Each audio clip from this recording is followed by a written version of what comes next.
you must use this word. So अगर आप advertising का वर्ड इस्तेमाल कर रहे हैं, that is supposedly as a non count noun. इसके कॉन्ट्ररी जो एडवर्टिजमेंट का वर्ड है, that is it is a count noun. तो 1 advertisement, 2 advertisements, 3 advertisements, that is a separate thing. कुछ एग्जाम्पल्स देख लेते हैं. There are too many advertisements during television shows. An advertisement is a count noun. There is too much advertising during the television shows. अब आप यहाँ पे देख लें, हमने जो टेबल डिस्कस किया था जिसमें हमने काउंट और नॉन काउंट के डिटर्मिनर्स के बारे में बात की थी, तो टू मैनी का वर्ड हमने काउंट के साथ इस्तेमाल कर लिया और टू मच का वर्ड इस्तेमाल हुआ for advertising for the non count nouns. Some non-count nouns, which is such as food, meat, money, and scent, they may be used as a count noun in order to indicate different types. इसका example देख लेते हैं. There is one of the books that my doctor has forbidden me to eat. Foods. There is one of the foods that my doctor has forbidden me to eat. He studies meats. Right?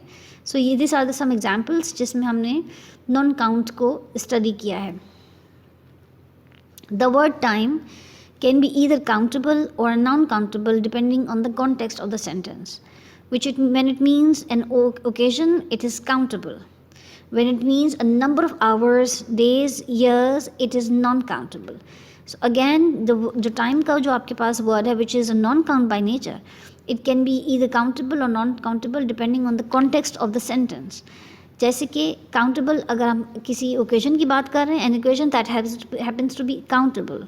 मगर अगर ये hours, days or years की बात हो रही है, then it's non-countable.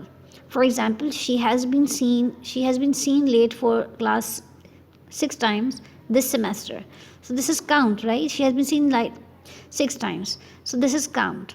We have spent too much time on this homework. It's non-count now. Because the word time here, it is referring to the amount of time you spent. So it has to be non-count. But यहाँ पर number of times use हो रहा है कि कितने time semester में she came late.